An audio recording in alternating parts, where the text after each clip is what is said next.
Soy Antonio de Ron,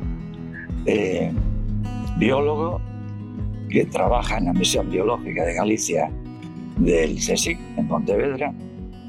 En este momento soy profesor de investigación Azonoren. Llevo aquí en este centro desde 1983, que empecé a hacer mi tesis doctoral, hasta que más tarde, en 1987, ya ingresé en el CSIC. Desde entonces, pues ha transcurrido aquí mi carrera científica durante todos estos años. Soy Paula Rodiño, soy doctora en biología y trabajo en el CSIC, también aquí en la Misión Biológica de Galicia, en el grupo de Biología de Agrosistemas con Antonio de Ron, y llevo en la misión desde el año 1995 y soy personal laboral de investigación. En realidad yo conocí el CSIC cuando estaba estudiando Ciencias Biológicas en la Universidad de Santiago. Entonces, al llegar a tercer curso, teníamos una asignatura de bioquímica que nos impartían profesores del Departamento de Química Orgánica de la universidad. Hice las prácticas de bioquímica, me gustó, y después solicité quedar como alumno, no sé cómo se llamaba, alumno interno, algo así, y durante aquel curso, pues, quedé allí, en aquel edificio del Consejo. Incluso pensé que la bioquímica iba a ser mi futuro por un momento. Lo que pasa es que al llegar al cuarto curso me encontré con la genética y cambié mi orientación. Aunque aquello era la universidad, realmente estaba haciendo las prácticas en el Consejo y era muy conocido por todos los estudiantes. Después, ya más tiempo adelante, cuando ya empecé aquí, me di cuenta que realmente trabajar en el Consejo en España es un lujo.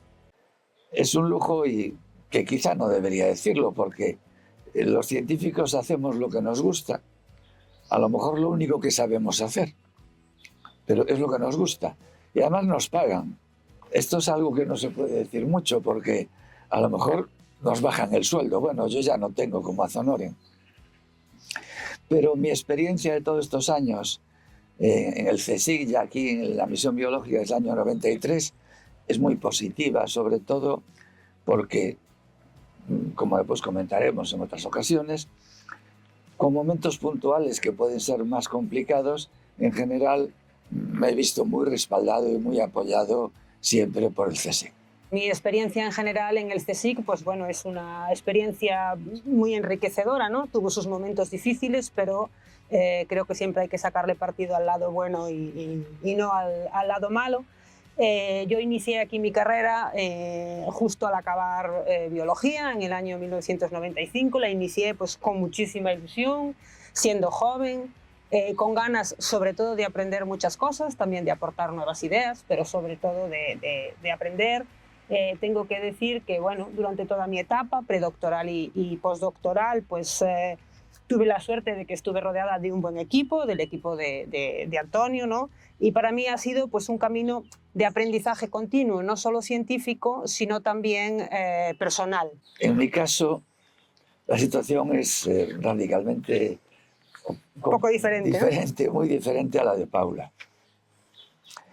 Realmente yo fui a estudiar ciencias biológicas a Santiago sin saber muy bien lo que era. Tampoco lo sabían mis padres, que quedaron un poco preocupados de a qué me iba a dedicar yo. Era más cómodo pues ser ingeniero, farmacéutico, químico, pero bueno, decidí ciencias biológicas. Después me orienté, quería dedicarme a la investigación, me orienté aquí y entonces mi trayectoria es un poco atípica.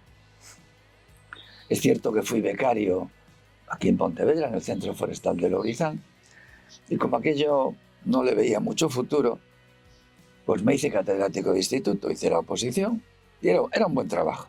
Pero me interesaba algo más, entonces como conocía aquí personas en la misión, vine aquí, me aceptaron, hice el doctorado. A los 6 meses se convocó una plaza de lo que llamaba entonces escala de colaboradores científicos, que hoy son científicos titulares, la gané y aquí me quedé.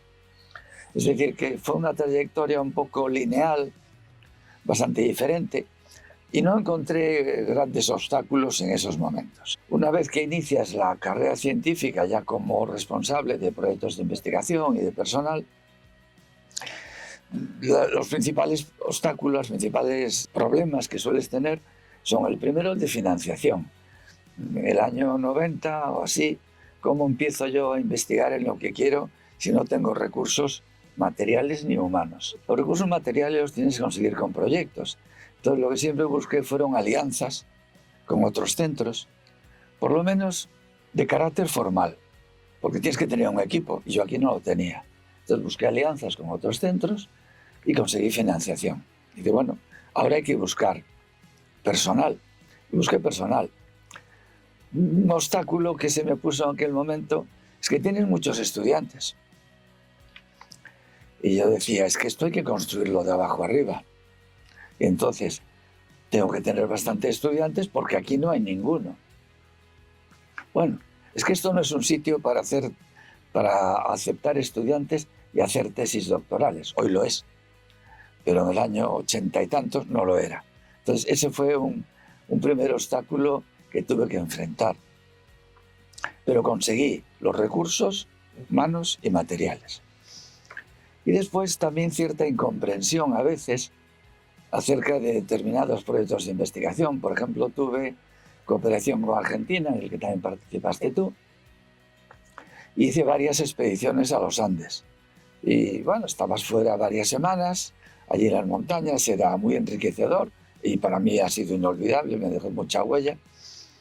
Pero algunos decían, eso es turismo científico.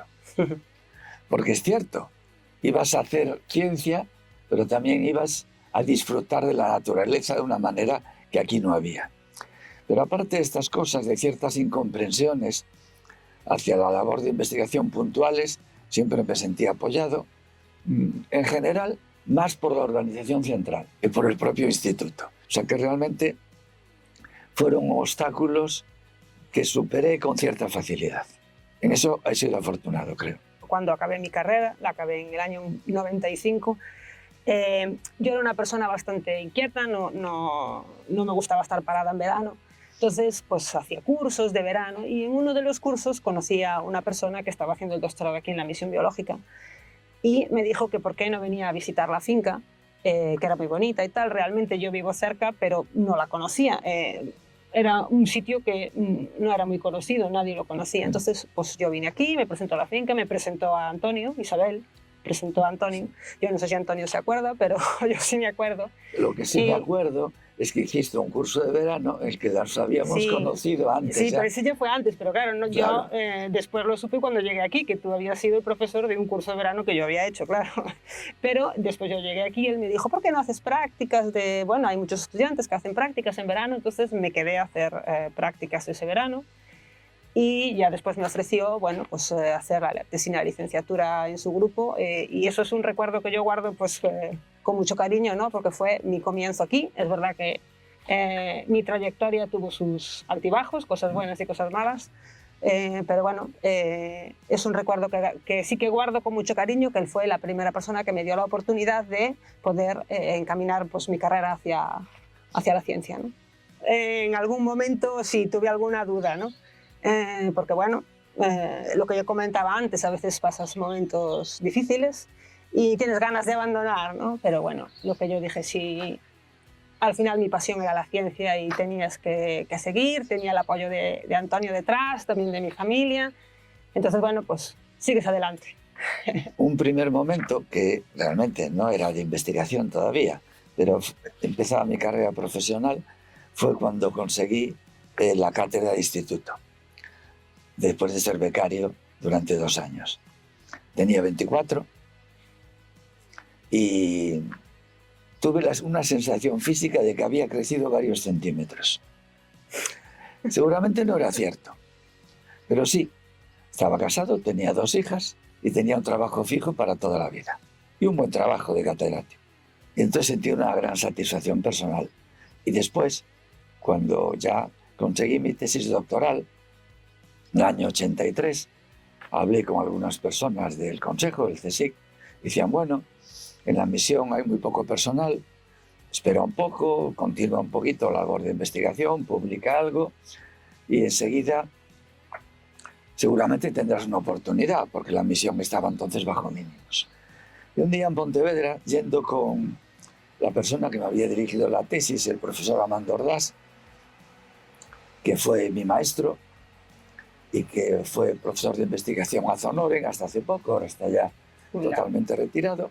Íbamos andando por Pontevedra y encontramos a un colega del Instituto de Investigaciones Marinas de Vigo, amigo, compañero de la facultad, y fue el que me anunció que el CSIC, el Consejo, iba a sacar una plaza aquí, porque había un doctor nuevo, porque aquí mi tesis creo que fue la segunda que se hizo, o la tercera, en la historia del centro. Y como había un doctor, pues sacaban una plaza.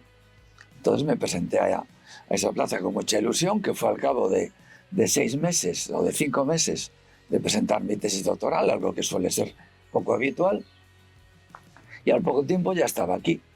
Entonces fue un momento muy gratificante porque al fin había conseguido, y por una vía bastante rápida, obtener la primera meta, que era ser entonces colaborador científico, hoy científico titular. Es cierto que luego vino una etapa que puedo mencionar que fue quizá un poquito la más difícil para mí, porque fueron 16 años hasta que conseguí una plaza de investigador científico. Aquello era muy competitivo y eso es por momentos. Luego, en cambio, de investigador a profesor de investigación pasé enseguida. Y un momento importante para mí fue cuando en el año 98 conseguí coordinar un proyecto de investigación europeo, el primer proyecto que hubo sobre la judía común, una leguminosa que es nuestro principal cultivo, el primer proyecto y el único hasta ahora. No volví a ver uno monográfico en Europa sobre este cultivo. Y entonces coordinar 13 equipos de Europa, incluso había uno de América invitado, fue un momento muy gratificante, pues porque estabas todo el día, no había apenas correo electrónico, se manejaba el fax, por ejemplo, entonces estabas todo el día ahí, a veces deshacías el equipaje de mano, te lo dejaba en la habitación porque a los 3 días me tenía que ir a otra reunión, ¿no? Tú también participaste en algunos episodios de este proyecto y fue un momento muy gratificante porque además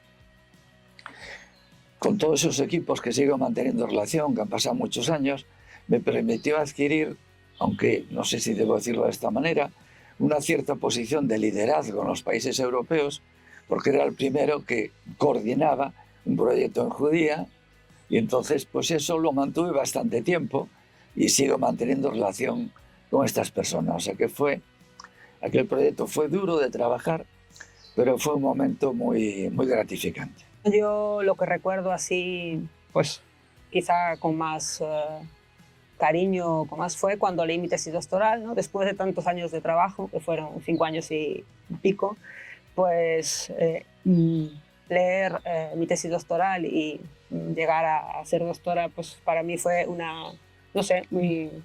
fue importante para mí, fue una liberación, era mucho estrés, sobre todo al final, y bueno, liberabas ese estrés y dices, bueno, pues ya soy doctora, es a lo máximo a lo que puedo llegar, no hay estudios superiores, ¿no?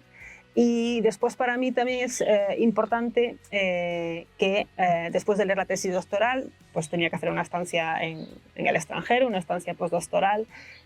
Fue muy ilusionante haber conseguido una beca Marie Curie para poder hacer una estancia en el INRA de Montpellier en Francia, ¿no? Es una de las becas más prestigiosas de Europa y bueno, pues ser un poco, digamos, premiada, si se puede decir así, por tener una beca de ese tipo, pues fue algo que para mí fue muy importante. Y después a la vuelta continuaste aquí. Sí, después a la vuelta continué aquí con otro contrato Marie Curie, me dieron otro contrato de retorno para volver a la misión. De hecho, bueno, mi jefe en Montpellier quería que me quedase más tiempo, yo le dije que no, que yo me volvía a mi casa.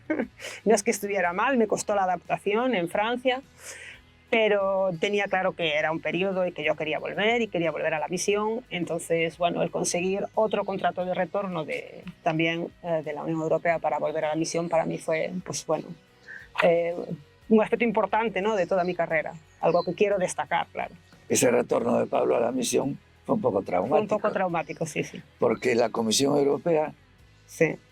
financiaba con esos contratos Marie Curie, que eran, digamos, para la élite de la investigación, y siguen siendo. Entonces financiaba un retorno y ponía un proyecto de investigación. Pero había que contratar a la persona y la tenía que contratar el CSIC. Entonces, bueno, las gestiones con Madrid fueron un poco complicadas, porque tenía el dinero para el proyecto de investigación financiado por la Comisión Europea, pero tenía que contratarla. Y ahí de nuevo volví a tener el apoyo total de Relaciones Internacionales, que dijeron no se puede perder un proyecto de esa categoría para Paula. Claro, no se podía perder ese dinero de Europa, y entonces estaba claro. el CSIC la contrata, y entonces la contrataron y tuvo el proyecto y todo salió bien. Pero son de esos episodios en los cuales te encuentras con un obstáculo y que gracias al apoyo decidido de algunas personas de la organización sales adelante. Y gracias a eso, pues bueno, he tenido también mi continuidad aquí, ¿no? Con bueno, un montón de contratos, pero bueno, ha sido continuo hasta hoy. Bueno, en los últimos años, en lo que va de siglo, por decir de alguna manera, la investigación ha cambiado radicalmente. Es decir, el problema es que el flujo de información científica y técnica alcanza unos niveles que es muy difícil asimilar todo el conocimiento. Y más ahora, con la inteligencia artificial, pues entonces para un científico es casi inabordable asumir todo lo que sale en el día a día en tu campo de trabajo, que suelen ser campos restringidos. Pues en nuestro caso, la genética, la agronomía, la mejora de plantas, el uso de los microorganismos. Todo esto evoluciona tan rápidamente que tienes que adaptarte a ello, ¿no? Una palabra clave es innovación. Es decir, hay que ser capaz de tener ideas nuevas. Una persona puede llevar 20 años con un proyecto de investigación de gran calidad, publicando trabajos, pero llega un momento que ya no vale, no puede seguir 20 años haciendo lo mismo. Entonces la innovación, en mi opinión, es fundamental, establecer nuevas metas que se adapten al mundo real en el que vives, que está cambiando de una manera demasiado rápida. Y otra es la internacionalización, es decir, tenemos que abrirnos, no estamos solos, tenemos que abrirnos al exterior.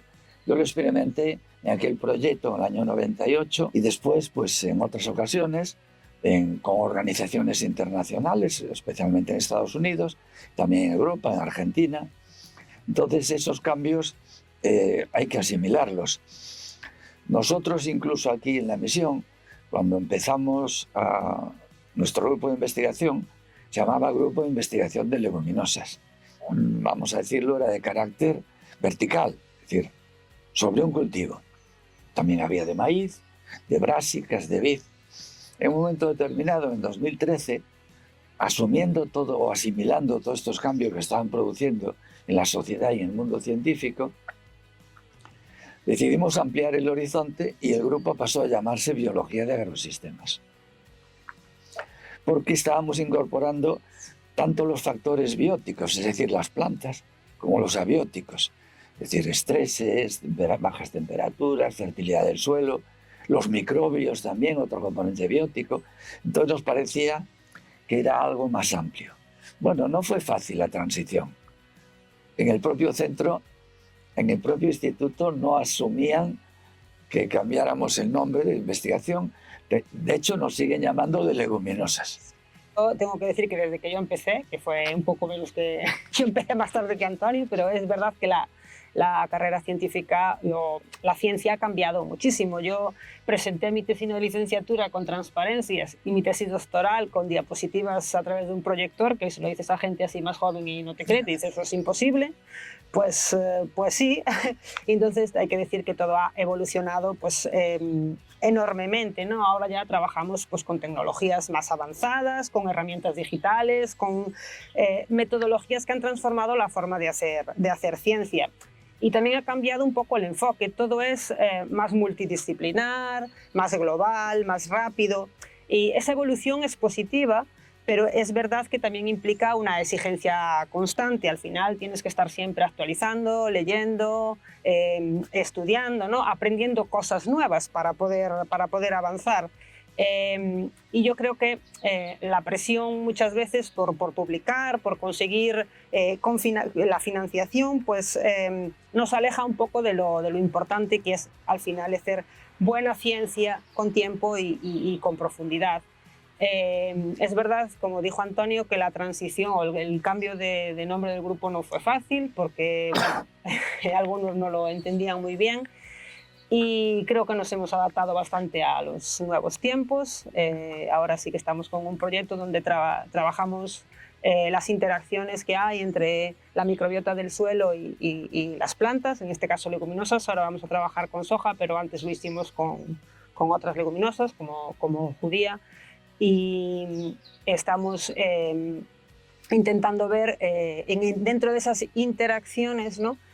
Cuáles son las bacterias más prometedoras para poder llegar a la sociedad con un fertilizante biológico que pueda beneficiar a las plantas sin contaminar y adaptándonos también al cambio climático y que no haya pues, contaminación pues, ni atmosférica, ni del suelo, ni de aguas subterráneas, por ejemplo. La presión por publicar sigue existiendo, ¿no? Te exigen tener pues, publicaciones con impacto y es verdad que realizar una publicación buena, escribir una publicación buena, pues lleva su tiempo, muchas veces muchos meses. También es verdad que tienes que tener el trabajo detrás hecho para poder publicar, y a veces sí que te quita tiempo, pues bueno, de hacer, no sé lo que piensa Antonio, pero de hacer pues otras cosas, ¿no? Pues en el laboratorio o otros experimentos. Pero bueno, hay que publicar, es así. Los científicos, pues es nuestro papel, ¿no? Publicar lo que realmente estamos estudiando y darlo a conocer, ¿no? Bueno, estoy de acuerdo con lo que está diciendo Paula, claro. Hay, vamos a decir, dos situaciones en las cuales se necesita publicar. La primera, la que estaba expresando Paula, por ejemplo, cuando estás tratando de ganar una plaza determinada, el currículum se valora mucho por publicaciones internacionales y por el índice de impacto, que aunque es muy discutido, es algo más o menos objetivo y hay que asumirlo, que está en la comunidad científica internacional y hay que usar esos indicadores. Otra cosa es cuando ya vas avanzando en tu carrera científica. Entonces, el publicar ya no es una exigencia. En mi caso, como profesor ad honorem, es una satisfacción también. Sí, no tengo siguiente paso, pero es lo que dices tú. Es una satisfacción y un prestigio. Es decir, ver que aunque has llegado prácticamente al final de tu carrera, sigues teniendo esa ilusión por publicar y que las demás personas conozcan tus trabajos. Hace muchos años había un investigador, no aquí, era buena persona en su trabajo, destacaba, pero no publicaba nada. Y recuerdo, hace muchos años, digo, pues 40 años a lo mejor, que me dijo, es que yo estoy tan ocupado, tengo tanto trabajo de investigación que no puedo publicar. Yo no le dije mi opinión, no era el CSIC, en el CSIC nunca hubo esa mentalidad. Tú tienes tu trabajo y es mucho, pero ese trabajo precisamente pues lo tienes que dar a conocer publicándolo. Que me digas que tienes mucho trabajo y que eso te impide publicar, no vale. Que las reglas del juego en el mundo científico son otras. Y una investigación que no sale a la luz es una investigación muerta. Bueno, yo también creo que es importante publicar y darlo a conocer a la comunidad científica, ¿no? Todo lo que estás haciendo, porque al final trabajas un poco para eso. Pero creo que también es importante divulgarlo, ¿no? Es decir, darlo a conocer a la sociedad, porque si solo lo conoce la comunidad científica, pienso que no se le da el valor. Sí, él tiene su valor, pero creo que es importante que la sociedad lo conozca y que estás haciendo algo que realmente vale, ¿no? Vale para algo, es aplicable y que la gente lo conozca. Yo estoy de acuerdo con Paula, la divulgación es muy importante, es lo que estamos haciendo ahora. Ahora se llama cultura científica. Sí, bueno. Pero en definitiva el concepto es el mismo. Por ir un poco al pasado, también en mis tiempos iniciales aquí en la misión, que era otro concepto de entender la investigación. Una vez me llamaron de un periódico, yo colaboraba bastante en prensa, me llamaron de un periódico que querían saber pues cómo estaba el tema de la meteorología y la climatología, las lluvias, un año llueve más o llueve menos. No se hablaba de cambio climático como ahora, pero bueno, ya inquietaban estas cosas. Y había una persona aquí que había hecho un pequeño trabajo sobre el clima de Pontevedra. Y dije, bueno, pues tenemos la persona adecuada. Fui a verle, me dijo, mira, este medio de comunicación, este periódico, quiere que alguien le hable sobre el clima, cómo está evolucionando, si llueve más, llueve menos, las temperaturas. La respuesta fue, yo soy un científico y no puedo perder el tiempo hablando con los medios de comunicación. Bueno, yo nunca opiné así, pero se opinaba también muchas veces así. Ahora no. Y, sí, bueno, ahora sacan. Pero antes es verdad que sí que mucha gente no quería hacer divulgación, se dedicaba a hacer su trabajo científico y a publicarlo en sus revistas científicas, ¿no? Y bueno, que sí, que es importante y que lo tenemos que hacer, pero pienso que lo otro también es igual, que tiene que ir un poco paralelo. No soy una persona a la que le guste dar consejos. No sé por qué, pero siempre fue así. Lo que sí me gusta es dar mis opiniones. Y que si esas personas reciben mis opiniones y lo quieren considerar un consejo, allá ellos. Pero no me gusta dar consejos. Pero una cosa que sí le diría a los jóvenes es que hay que valorar el esfuerzo. Se ha notado una transición y una evolución perfectamente en los últimos años. Cuando empezamos, o cuando empezaste tú, cuando empecé yo bastante antes, aquí se estaban las horas que hiciera falta. Y yo entraba de noche a la misión y salía de noche de la misión. Pero no era yo el único, éramos casi todos, los doctorandos, demás, etc.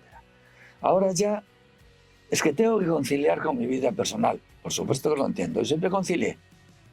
Nunca, siempre tuve tiempo para mi familia y sobre todo también tiempo para mis amigos. Disfrutar del ocio es importante. Pero ahora no, es que yo acabo a las 6. Ya, pero si esto que estás haciendo en el laboratorio no acaba hasta las 7, pues tienes que quedarte hasta las 7. No, es que yo salgo a las 6. O es que a la 1 tengo que irme. Pero mira, es que estamos en el campo y hay que estar con las plantas hasta las 2, por lo que sea. Entonces, se percibe una tendencia a relajar un poco el esfuerzo por razones que, por supuesto, comprendo. Cada uno tiene que ver su vida personal. Que no te puede invadir la investigación tu vida privada hasta el extremo que no la tengas. Pero tienes que saber, lo que hay que saber es que esta es una profesión de mucho esfuerzo y que hay que dedicarle más que en otras si quieres llegar a tu meta. Es una cosa importante, el esfuerzo. La innovación, es decir, hay que tener ideas nuevas. El joven que entra es esperable que busque recibir ideas nuevas de sus mentores, de sus directores, de sus directores de tesis o de trabajo, si es un técnico, del responsable de laboratorio. Pero luego hay que empezar a tener ideas. Y esto no solamente son los que van a hacer investigación, también los técnicos. Nosotros hemos tenido técnicos y tenemos magníficos que les dices algo y te dicen, no, eso no se hace así, se hace mejor de esta otra manera. Y tienes que decirle, estoy de acuerdo, tienes razón, porque tú eres la que está el día a día con la máquina, con el campo, y sabes a veces mejor cómo se hace mejor que yo. Y otro consejo que les daría al que quiera empezar, consejo dije que no, y otra opinión que les daría al que quiera empezar es que algo que ya dije antes, no estamos solos. Esto es internacional. Es decir, hay que relacionarse con el exterior todo lo posible, viajar, porque viajando aprendes cómo se funciona en otros sitios. Hoy en España ya esto es más común, pero en los años 80 ibas a otros sitios, a otras universidades, a otros centros de investigación, y luego venías aquí y decías, esto no tiene nada que ver, hay que cambiar. Entonces, bueno, pues pasamos a formar parte de la Unión Europea, cambiaron mucho las cosas. Pero los jóvenes también tienen que pensar que internacionalizar es muy importante, conocer otros lugares y además es gratificante. Tú has estado mucho tiempo en otros países y es muy gratificante porque también conoces otras culturas y disfrutas de ello.